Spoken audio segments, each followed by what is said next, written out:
Hello everyone, welcome to commerce studies. Today our topic is valuation of shares. Guys, इस topic को start करने से पहले मेरी आप सभी से रिक्वेस्ट है कि अगर अभी तक आपने चैनल को सब्सक्राइब नहीं किया है तो चैनल को सब्सक्राइब कर लीजिए और इसके साथ जो बेल आइकन है उसे प्रेस कर लीजिए ताकि वीडियो की सारी नोटिफिकेशन आपको मिलती रहे। गाइस, इस टॉपिक से पहले हमने वैल्यूएशन ऑफ गुडविल वाला टॉपिक किया था। अगर किसी ने वो वीडियो को कवर नहीं किया, उस टॉपिक को आप पहले कवर कर लीजिए, उसके बाद में आप वैल्यूएशन ऑफ शेयर पे आना कि वो टॉपिक भी कॉर्पोरेट अकाउंटिंग का इंपॉर्टेंट टॉपिक है। Next is valuation of shares. चलो इस टॉपिक को हम स्टार्ट करते हैं। वैल्यूएशन ऑफ शेयर्स क्या होते हैं, जैसे मैंने यहाँ पे लिखा हुआ है उसको मैं आपको जनरल टर्म में बताऊंगी कि वैल्यूएशन ऑफ शेयर्स क्या है। वैल्यूएशन ऑफ शेयर्स होता है कि जब हम अपनी शेयर्स की वैल्यू को क्वांटिटेटिव टर्म में मेजर करते हैं कि मेरे पास सपोज 10,000 शेयर्स हैं तो उसके एक शेयर की वैल्यू कितनी है, मनी की फॉर्म में कितनी वैल्यू है एक शेयर की, तो उसे हम क्या कहेंगे, वैल्यूएशन ऑफ शेयर्स। यही मैंने यहाँ पे लिखा हुआ है कि जब हम कैलकुलेट करते हैं मॉनेटरी वैल्यू किसी चीज़ की या फिर हम क्वांटिटेटिव टेक्निक्स अप्लाई करके किसी शेयर की वैल्यू पता करते हैं तो उसे क्या कहते हैं, वैल्यूएशन ऑफ शेयर्स। अब आपको होगी कि शेयर की वैल्यू कैलकुलेट करने की क्या रिक्वायरमेंट होती है, तो मैंने यहाँ पे लिखा है कि व्हाट इज़ द नीड, क्यों जरूरी है हमें शेयर की वैल्यू कैलकुलेट करना। फर्स्ट है यहाँ पे, इन case of dissolution of a firm, मान लो कंपनी बंद हो रही है तो उस केस में हमें शेयर्स की वैल्यू पता होनी चाहिए। और नेक्स्ट है लोन, मान लो अगर हमने अपने शेयर्स को रख के किसी को एज ए सिक्योरिटी रख के हमने किसी से लोन लेना है तो उसके केस में उस पर्सन को हमारी सिक्योरिटी की वैल्यू तो पता होनी चाहिए कम से कम, कि तभी वो हमें लोन प्रोवाइड करेगा। अगर मैंने किसी से 10 लाख का लोन लेना है तो अगर उस पर्सन को मैं अपने शेयर्स रख रही हूँ उसके पर्सन के पास, तो मेरे को मेरे शेयर्स की वैल्यू पता होनी चाहिए, तभी वो मेरे पर्सन मुझे लोन प्रोवाइड करेगा ना। तो इसके अगर किसी से लोन लेते हैं as a security of shares तो उस केस में रिक्वायरमेंट होती है। Next is in case of amalgamation, अगर 2 या 3 कंपनी मर्ज हो रही है तो उसे कहते हैं अमेलगमेशन, नई कंपनी वो बना लेते हैं तो उसे क्या कहते हैं, अमेलगमेट करना या मर्जर। इन केसेस में भी वैल्यूएशन ऑफ शेयर की रिक्वायरमेंट होती है। नेक्स्ट इज कन्वर्जन, सपोज करो मैंने अपने प्रेफरेंस शेयर को इक्विटी शेयर में कन्वर्ट करना है, इक्विटी शेयर को मैंने किसी और फॉर्म में कन्वर्ट करना है, तो उस केस में क्या है कि मुझे अपने शेयर्स की वैल्यू जो है वो पता होनी चाहिए, तभी हम ऐसा कर सकते हैं। नेक्स्ट इज कंपनसेशन, अगर मान लो मैंने अपने शेयर्स की फॉर्म में किसी को कंपनसेशन दी तो उस केस में भी मुझे शेयर की वैल्यू पता होनी चाहिए। Next in case of value of the company, अगर हम कंपनी की वैल्यू को कैलकुलेट करना चाहते हैं तो भी हमें शेयर्स की वैल्यू पता होनी चाहिए। या फिर कई बार क्या होता है कि इनकम टैक्स पर्पज़ के लिए भी हमें शेयर की वैल्यू कैलकुलेट करने की रिक्वायरमेंट होती है। ये हमने की कि क्यों रिक्वायरमेंट होती है शेयर वैल्यूएशन करने की। अब नेक्स्ट क्वेश्चन आपके माइंड में आ रहा होगा कि भी इतनी रिक्वायरमेंट है तो क्यों, कैसे कैलकुलेट करते हैं, मेथड्स क्या हैं कैलकुलेट करने के, तो हम उसी टॉपिक पे आ रहे हैं। सो मेथड्स क्या हैं, कैसे हम शेयर की वैल्यूएशन करते हैं। First is net asset method, second is yield method, third is dual method, fourth is exchange rate method. देखो इनके अलग नेम्स भी हैं। नेट एसेट मेथड को हम कहते हैं इंट्रिंसिक वैल्यू मेथड, जो हमारा फर्स्ट मेथड है उसे हम इंट्रिंसिक वैल्यू मेथड भी कहते हैं। इंट्रिंसिक मीन्स, इंट्रिंसिक का मतलब होता है इंटरनल वैल्यू, जैसे हम बैलेंस शीट के बेसिस पे उसकी वैल्यू को कैलकुलेट करते हैं तो इसे हम नेट एसेट मेथड भी कह देते हैं, इंट्रिंसिक वैल्यू मेथड भी कह देते हैं। ऐसे ही जो डुअल मेथड है उसका अनदर नेम है fair value method, dual value method को फेयर वैल्यू मेथड भी कहते हैं। चलो हम इनको 1 बाय 1 डिस्कस करते हैं। पहले हम करेंगे नेट एसेट मेथड। यहाँ पे मैंने लिखा हुआ है नेट एसेट मेथड क्या होता है। नेट एसेट मेथड में हम क्या करते हैं, हमारी जितनी मैंने ये फिगर्स लिए हैं, आप कोई भी इमेजिनरी फिगर्स के साथ इसको कर सकते हो अगर आपने थ्योरेटिकल क्वेश्चन को अटेम्प्ट करना है। हमने share capital, reserve, preference share capital, debenture, sundry creditors लिए हैं यहाँ पे, ठीक है। मैंने कुछ टर्म्स को शॉर्ट फॉर्म में लिखा है, आप इनको चेकआउट कर लेना, right. It is a sundry creditors. Next is assets, कुछ एसेट्स हैं आप इनको इस तरह से लिख लो जैसे नॉन करंट और करंट एसेट। आप इनको फर्दर कैटेगराइज भी कर सकते हो लेकिन मैंने बहुत शॉर्ट रखा है आपको जस्ट समझाने के लिए। आप कोई भी इमेजिनरी फिगर के साथ बैलेंस शीट बना लो तो ये क्या होगी, नेट एसेट मेथड में हम कैसे कैलकुलेट करते हैं। तो बैलेंस शीट बन गई, उसके बाद में आप नेट एसेट मेथड में कैसे सॉल्यूशन प्रोवाइड करते हो, कैसे शेयर की वैल्यू कैलकुलेट करते हो। तो हमारा मेथड क्या होता है, सबसे पहले हम क्या करते हैं, जितने भी हमारे पास एसेट्स हैं सारे एसेट्स लिख लेते हैं। अब इस बैलेंस शीट में हमारे पास जितने भी एसेट्स थे हमने सारे एसेट्स को यहाँ पे लिख लिया और उसका टोटल कर लिया, राइट। जैसे हमारे पास फिक्स एसेट थे, करंट एसेट थे, इन्वेस्टमेंट थी, स्टॉक था, सारे एसेट्स को टोटल करके हमारे पास इतनी वैल्यू आ गई, राइट। अब इसमें से जितनी भी हमारी लाइबिलिटीज़ हैं, लाइबिलिटीज़ सारी लेनी है, बस दो चीज़ों को हम नहीं लेंगे, एक हम शेयर कैपिटल नहीं लेंगे और एक हम रिजर्व्स नहीं लेंगे। बाकी जितनी भी हमारी लाइबिलिटी है, अगर प्रेफरेंस शेयर कैपिटल पे कोई डिविडेंड भी होता तो वो भी हम ले लेते। तो ये सारी लाइबिलिटी को उस एसेट में से माइनस कर देंगे।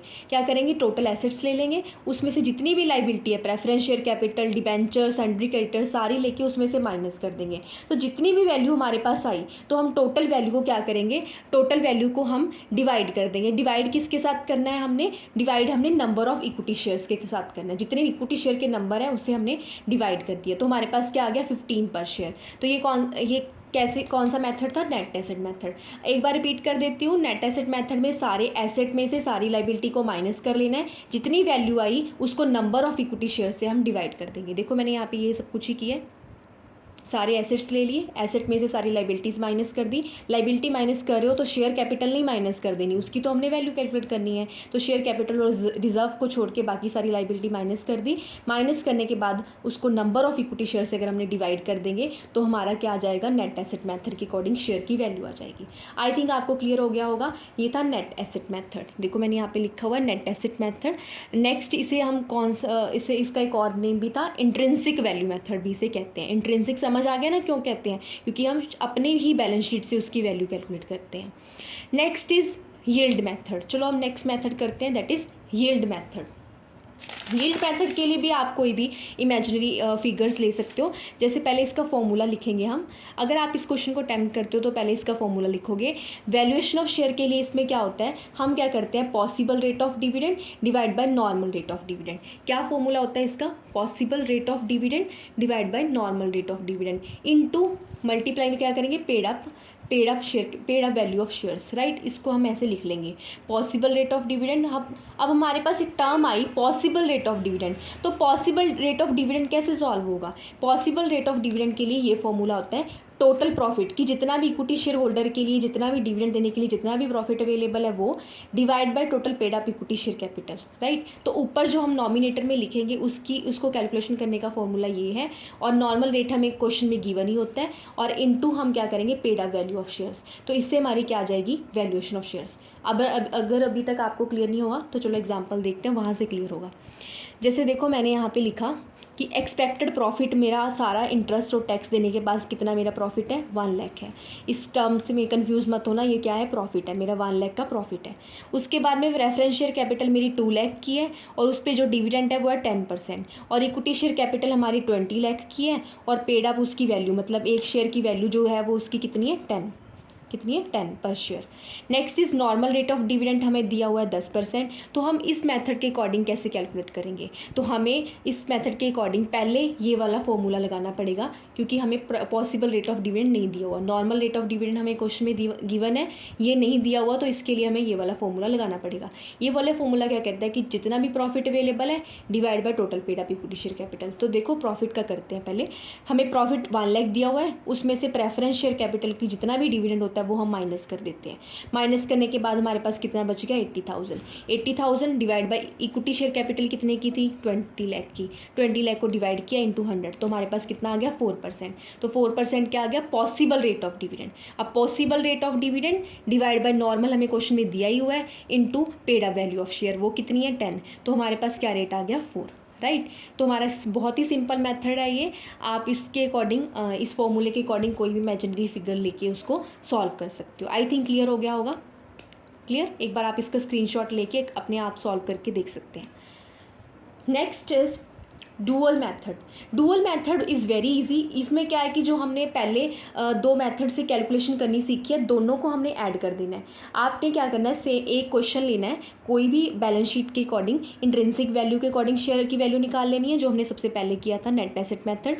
सेकेंड जो अभी हमने किया यील्ड मेथड, दोनों को प्लस करके अगर उसको हम 2 से डिवाइड कर दें, उसकी एवरेज निकाल लें, तो हमारे पास क्या आ जाता है, डुअल मेथड के अकॉर्डिंग शेयर की वैल्यू आ जाती है। आप इसमें कोई भी एक एग्जाम्पल दे सकते हो कि इंट्रिंसिक वैल्यू के अकॉर्डिंग हमारे शेयर की वैल्यू इतनी आई थी और यील्ड वैल्यू के अकॉर्डिंग हमारी इतनी आई थी, उसको 2 से डिवाइड कर दो तो डुअल मेथड के अकॉर्डिंग हमारा आंसर आ जाएगा। लेकिन डुअल मेथड को एक और नेम से भी जानते हैं। कमेंट में मेरे को बताना कि मैंने आपको क्या बताया था कि डुअल मेथड को हम कौन से नेम से जानते हैं।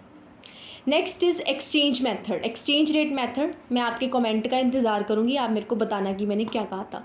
Next is exchange rate method. Exchange rate method में क्या है कि हम क्या करते हैं, एक्सचेंज रेट कैलकुलेट कर लेते हैं। इसमें इसका फॉर्मूला जैसे मैंने यहाँ पे लिखा हुआ है कि under this method fund available for equity shareholder for different companies are calculated. पहले कितने इक्विटी शेयर होल्डर के लिए फंड अवेलेबल है वो कैलकुलेट कर लेंगे, फिर उसे नंबर ऑफ इक्विटी शेयर से डिवाइड कर लेते हैं, फिर उनकी रेशो आ जाती है, तो उसे कहते हैं एक्सचेंज रेट मेथड।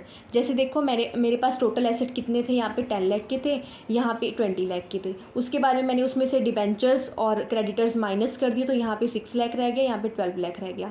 अब मान लो दोनों साइड ही मेरे पास 10,000 इक्विटी शेयर हैं, मैंने इनको डिवाइड कर दिया, तो मेरे पास रेशो बन गई 1:2। तो ये क्या हो गया, एक्सचेंज रेट मेथड हो गया। एक्सचेंज रेट में हम क्या करते हैं, इक्विटी शेयर होल्डर के लिए जितने भी फंड हैं उसको हम नंबर ऑफ इक्विटी शेयर से डिवाइड करके रेशो निकाल लेते हैं। तो ये एक अनदर मेथड है कि शेयर की वैल्यूज़ को कैलकुलेट करने का। आई थिंक गाइज आपको क्लियर हो गया होगा यहाँ तक। उसके बाद में आप कंक्लूड कर सकते हो कि क्वेश्चन को किसी भी वे में आप अपने अकॉर्डिंग लिख सकते हो। यहाँ पे मैंने कंक्लूजन ये दिया है कि अलग अलग सिचुएशन में हम कैलकुलेट करते हैं शेयर की वैल्यू को, और अलग अलग मेथड डिपेंड करता है कंपनीज़ पे कि वो कौन सा मेथड लगाएं। आप इसमें अपने लेवल पे इसका कंक्लूड कर सकते हो। आपको मैं एक बार दिखा देती हूँ कि हमने क्या क्या किया था। हमने किया कि शेयर वैल्यूएशन क्या होती है, उसकी क्या रिक्वायरमेंट है। इसमें हमने 4 मेथड्स किए। फर्स्ट था नेट एसेट मेथड, आप कोई भी इमेजिनरी फिगर के साथ ये बना सकते हो। नेक्स्ट इसको कैलकुलेट करके दिखा देना कि टोटल एसेट में से टोटल लायबिलिटी माइनस करके जितनी भी वैल्यू आई उसको नंबर ऑफ इक्विटी शेयर से डिवाइड कर देना। नेक्स्ट हमने किया वैल्यूएशन ऑफ शेयर्स, वो हमने ये फॉर्मूला लगा देना आप कोई भी इमेजिनरी फिगर्स के साथ। थर्ड इज़ हमने किया डुअल मेथड। डुअल मेथड में ये दोनों को प्लस करके 2 से डिवाइड करके कोई भी फिगर्स के साथ कर सकते हो। Next is exchange rate method. Exchange rate method में मैंने आपको ये बताया, उसके बाद में आप क्वेश्चन को कंक्लूड कर सकते हो। आई थिंक गाइज आपको वीडियो का जो टॉपिक है आज का जो समझ आ गया होगा। अगर आपको वीडियो अच्छी लगी हो तो लाइक कर देना, और मैंने एक चीज़ कमेंट करने के लिए कहा है वो कमेंट कर देना। Thank you so much everyone, bye bye.